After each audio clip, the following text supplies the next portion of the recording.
My thoughts on Airflow turning 50, it seems kind of unlikely that we would be here.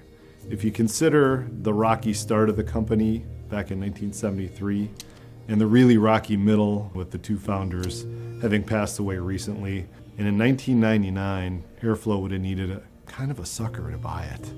Someone who was arrogant and a little bit foolish and maybe kind of a big ego. And it just so happened that that person was me, and fortunately have survived to tell the tale. Would you like to know a little more? In 1995, I was working for Johnson Controls in Chicago.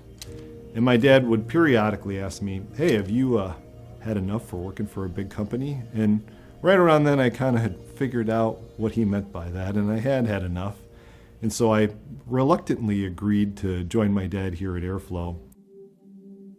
Unfortunately, Al passed away a couple weeks later in a plane crash where he and several customers were flying to Alaska together. Neil Dries, my dad's partner, became the full owner of Airflow.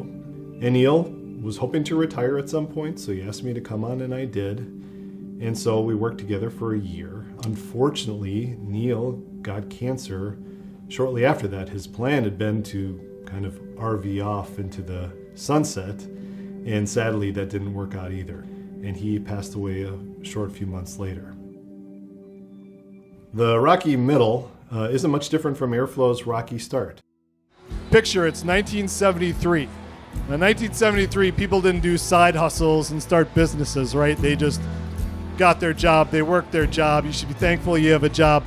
So these two guys, in 1973, they're like, hey, let's start our own company.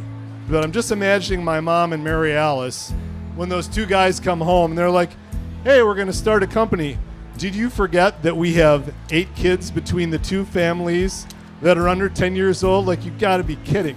But for some reason, they're like, okay, honey, let's go ahead and start some HVAC company here. This will be great. Little did they know a few years later, interest rates would climb from the 6% that they started at all the way up to 15%. It is hard to imagine a business foregoing a lot or most of its profits just to pay the bank its interest fees.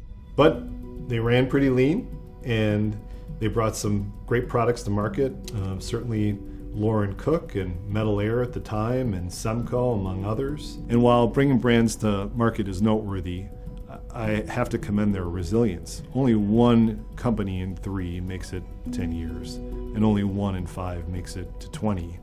And somehow they made it to 25, which is quite an accomplishment. So back to 1997, Neil had passed away, and competitors were picking away at our brands and our people. In 1998, the sales staff walked out the door, and that probably should have ended it all. I was definitely young enough and foolish enough and arrogant enough maybe to think that I could bring the company back. And so in 1999, I bought the company from Mary Alice, and it was ugly for a while. But hang in there for a while, and you never know when you're going to get lucky. Sometime later, Mark Nemeth and Ken Glenicki and Fred Bassese joined the team. And the hope was that the whole would be greater than the sum of the parts. And I believe that that was the way it came to be. And soon others wanted to be part of a winning team. And that's when we really started to become this give a shit organization that people started buying in. Legally, all Airflow is a couple of sheets of paper and a few signatures on it. But a company is made up of people, memories, dreams, wins and losses, high fives, and a few tears.